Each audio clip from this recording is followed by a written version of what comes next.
Assalamualaikum warahmatullahi wabarakatuh. Untuk hari ini kita akan mempelajari topik pengurusan data di mana kita akan membina dan juga mentafsir piktograf dan juga carta palang. Okey, pertama sekali kita akan lihat bagaimana cara untuk kita membina piktograf berdasarkan data yang telah diberi. Kat sini contoh yang diberi ialah data berkenaan dengan koleksi Beyblade. Jadi langkah yang pertama yang perlu kita lakukan ialah lukiskan lajur dan juga baris petak. Kat sini dia beri nama dengan bilangan Beyblade. Jadi kita lukiskan 2 lajur. 4 baris petak ni untuk mewakili setiap nama. Tuliskan nama pada lajur sebelah kiri. Hakim, Ben, Chin dan juga Don. Kemudian, kita tentukan petunjuk bagi piktograf. Buatkan satu simbol, contohnya bulatan. Untuk kita wakilkan berapa bilangan yang sesuai.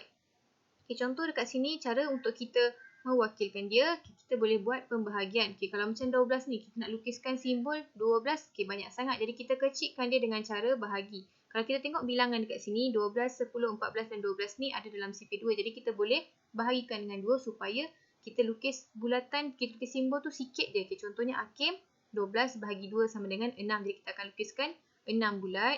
Ben 10 bahagi 2 sama dengan 5. Chin 14 bahagi 2 sama dengan 7. Don 12 bahagi 2 sama dengan 6. Kemudian kita akan tuliskan simbol pada lajur sebelah kanan. Pada petak yang kita dah buat tadi, nama sebelah kiri, simbol pada sebelah kanan. Jadi kita tengok kat sini. Hakim kita dah kira tadi. Hakim kita perlu lukiskan 6 bulat sebagai simbol dia. Sebab apa? 1 ni mewakili 2 kan. Jadi 2, 4, 6, 8, 10, 12. Jadi lebih sikit untuk kita lukis 6 berbanding dengan 12. Kalau 12 nanti panjang sangat. Kemudian Ben 5, Chin 7, Don 6. Lepas tu kita perlu tuliskan petunjuk dia. Satu bulatan ni mewakili 2 biji Beyblade. Akhir sekali kita tuliskan tajuk yang sesuai. Contohnya koleksi Beyblade bagi 4 orang. Macam ni sahaja untuk piktograf. Kita tengok pula untuk carta palang. Sama juga berdasarkan data yang diberi, kita akan buat satu carta palang. Carta palang ni nak senang kita akan lukiskan pada kertas petak. Cara untuk kita lukiskan carta palang, langkah yang pertama kita perlu lukiskan paksi mengufuk dan mencancang. Buatkan satu garisan mendatar dan juga satu garisan menegak. Kemudian pada paksi mengufuk ni, tuliskan nama Hakim, Ben, Chin dan juga Don. Kemudian pada paksi mencancang ni, kita tandakan senggatan dia. Kat sini kita perlu buat senggatan dia tu pada kotak ataupun jarak yang sama. Macam ni kita dah buat satu kotak untuk satu senggatan. Jadi semua pun mesti kena satu senggatan. Jangan buat sini satu kotak, satu senggat. Lepas tu dua kotak, satu senggat. Tak boleh macam tu. Kena jarak yang sama. Kemudian labelkan nilai yang sesuai untuk mewakili bilangan Beyblade. Ni sama juga macam tadi. Kalau kita nak buat satu-satu kan nanti panjang sampai atas, kadang-kadang tak cukup buku. Jadi kita kecilkan dia dengan cara kita bahagikan dia. Jadi kita boleh buat satu senggatan ataupun satu petak ni mewakili 2. Jadi kita guna CP2. 2, 4, 6, 8, 10, 12, 14, 16. Cukup je sampai 16 sebab yang paling tinggi pun 14. Kemudian kita lukis dan warnakan palang bagi setiap data bilangan Beyblade. Jadi palang ni buatkan macam ni. Contohnya Hakim 12. Jadi kita lukis dan warnakan. Kemudian buatkan garis putus-putus untuk kita labelkan bilangan dia tu paras mana. Kemudian tuliskan tajuk pada carta palang. Koleksi Beyblade bagi 4 orang. Kemudian labelkan bilangan pada paksi mencancang. Kita tahu nilai-nilai ni mewakili bilangan. Jadi kita perlu tuliskan nombor-nombor ni sebenarnya untuk apa? Untuk bilangan. Kemudian nama. Tuliskan, labelkan pada paksi mengufuk ni untuk nama dan paksi mencancang ni untuk bilangan. Macam ni saja dah siap. Untuk carta palang ada 2 jenis, iaitu carta palang mengufuk dan juga carta palang mencancang. Cara kita nak bezakan dia, tengok pada bilangan dia. Kalau bilangan dia pada paksi mengufuk, itu tandanya dia ialah carta palang mengufuk. Kalau bilangan pada paksi dia bilangan pada paksi mencancang, maksudnya itu adalah carta palang mencancang. Jadi kita nak tengok kat sini senang je. Kalau mengufuk ni dia macam baring. Kalau mencancang ni dia macam berdiri. Sekarang kita akan tafsir pula untuk piktograf. Kat sini kita tengok piktograf dia dah beri satu segitiga. Simbol dia menggunakan segitiga. Satu segitiga ni mewakili 20 orang murid. Dan tajuk dia, piktograf ni berkenaan dengan bilangan murid yang berbasikal ke sekolah. Jadi sebelum kita mentafsir, kita kira dulu bilangan murid yang berbasikal untuk setiap tahun. Kita tahu, satu segitiga ni 20 orang kan. Maksudnya 20 tambah 20 tambah 20 tambah 20 kita akan dapat untuk tahun 3, tahun 4, tahun 5 dan 6. Ataupun cara paling mudah kita buat pendaraban.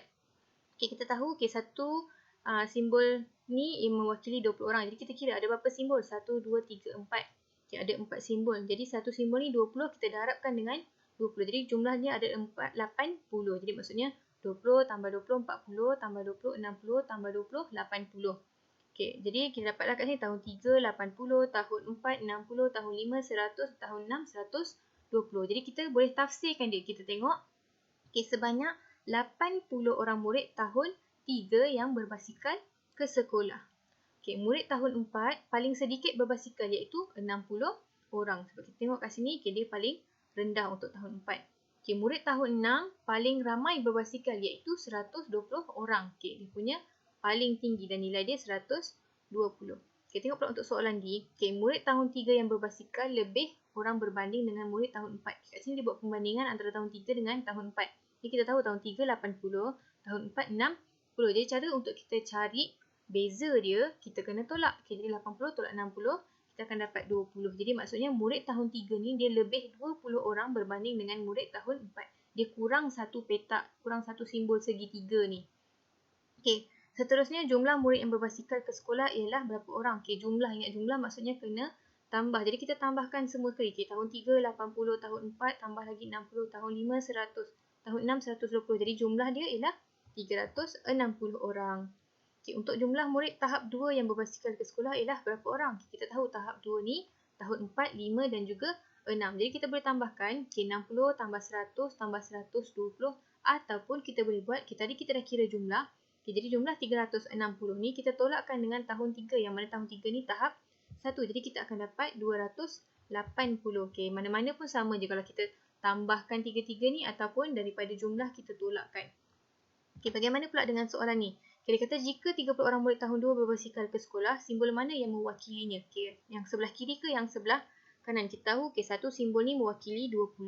Maksudnya 20 tambah 20 tambah 20, 60. Tengok pula yang sebelah kanan ni. Satu simbol ni mewakili 20. Tapi macam mana pula dengan yang separuh ni? Kita tahu kalau penuh 20. Kalau separuh maksudnya kita kena bahagi 2. Kalau bahagi 2 maksudnya 10 dengan 10. Maksudnya separuh ni ialah 10. Jadi 20 tambah 10 sama dengan 30. Jadi simbol yang mewakili 30 orang murid tahun 2 ialah yang sebelah kanan, bukan yang sebelah kiri. Sebab yang sebelah kiri ni 60 orang.